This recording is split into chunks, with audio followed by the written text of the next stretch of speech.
Hello అండి, నా పేరు డాక్టర్ మనోజ్ చక్రవర్తి. నేను యశోద హాస్పిటల్ సోమాజిగూడలో సీనియర్ ఆర్థోపెడిక్ సర్జన్ లాగా పనిచేస్తున్నానండి. నేను కరీంనగర్ అండ్ వరంగల్ కూడా వెళ్తూ ఉంటాను. మీ మెడికల్ రిలేటెడ్ ప్రాబ్లమ్స్ ఏమైనా ఉంటే అక్కడ కూడా నన్ను సంప్రదించవచ్చు. ఇవాళ మనము మణికట్టు దగ్గర ఉన్న స్వెల్లింగ్స్ గురించి మనం మాట్లాడుకుందాం. నార్మల్గా మణికట్టు పై భాగంలో లేకపోతే కింది భాగంలో చాలామందికి స్వెల్లింగ్స్ వస్తుంటాయి. ఈ స్వెల్లింగ్ ఈ వాపు చూడంగానే చాలామంది భయపడుతూ ఉంటారు. ఇది క్యాన్సర్ కాదండి. ఫస్ట్ విషయం ఏంటంటే క్యాన్సర్ అస్సలు కాదు. రెండవది, ఇది రావడానికి కారణాలు కూడా పెద్దగా ఏం లేవు. ఇవి లేడీస్లో మోర్ కామన్ అండి, జెంట్స్లో కొంచెం తక్కువ ఉంటుంది.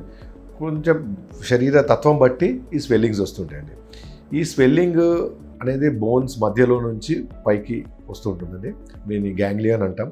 ఇది అప్పుడప్పుడు పెద్దగా కనిపిస్తుంది, కొన్ని రోజుల తర్వాత చూస్తే అది కనిపించదు, వెళ్ళిపోయింది అనుకుంటాం. మళ్ళీ కొన్ని రోజుల తర్వాత బయటికి వచ్చే ఛాన్సెస్ ఉన్నాయి. సో దీని సైజు కూడా పెరగవచ్చు, సైజ్ అలానే ఉండొచ్చు. సో చాలామంది ఇది క్యాన్సర్ అని భయపడుతుంటారు, వెంటనే డాక్టర్ దగ్గరికి వస్తుంటారు. ఇది క్యాన్సర్ అసలు కాదండి. అప్పుడప్పుడు ఓవర్ యూజ్ అంటే వ్రిస్ట్ ఎక్కువగా, మణికట్టు ఎక్కువగా వాడే వాళ్ళకు ఇది వచ్చే ఆస్కారం ఉందండి. సో దీన్ని కరిగించడానికి మాత్రం లేవు. ఓకే, ఓన్లీ ఇది పోవాలి అని అంటే సర్జరీ ఒకటే చేయాలి. కానీ సర్జరీ ఎప్పుడు చేయాలి? సర్జరీ చేయాలి అని అంటే మనకు చేతికి పెయిన్ అని ఉండాలి, లేకపోతే లాగినట్టు గుంజినట్టు ఉండవచ్చు, అప్పుడు సర్జరీ చేస్తాం. లేకపోతే చూడడానికి కాస్మెటికలీ బాగాలేదు, అప్పుడు చేస్తామండి. సో అలా విడిచిపెట్టినా ప్రాబ్లం ఏం లేదు. సైజ్ పెరుగుతుందంటే కూడా చేస్తాం. ఫ్యూచర్లో కూడా విడిచిపెడితే అది మన క్యాన్సర్కి దారితీస్తుంటే అలాంటి డౌట్ పెట్టుకోకండి.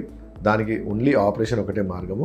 ఆపరేషన్ చిన్న సర్జరీ అండి, చిన్న సర్జరీ చేసి అది తీయాల్సి వస్తుంది. జస్ట్ 10-15 మినిట్స్ జాబే అండి. సో 99% అది మళ్ళీ రాదు, కానీ కొంతమందికి మళ్ళీ వచ్చే ఛాన్స్ ఉంటుంది. అది వాళ్ళ శరీర తత్వం బట్టి ఉంటుంది. అలా వస్తే కూడా నెక్స్ట్ కూడా మనము సర్జరీ చేయాలి, మళ్ళీ తీయాల్సి వస్తుంది. అంతేగాని మందులతోనే అయితే మాత్రం తక్కువ కాదు. థ్యాంక్ యూ అండి.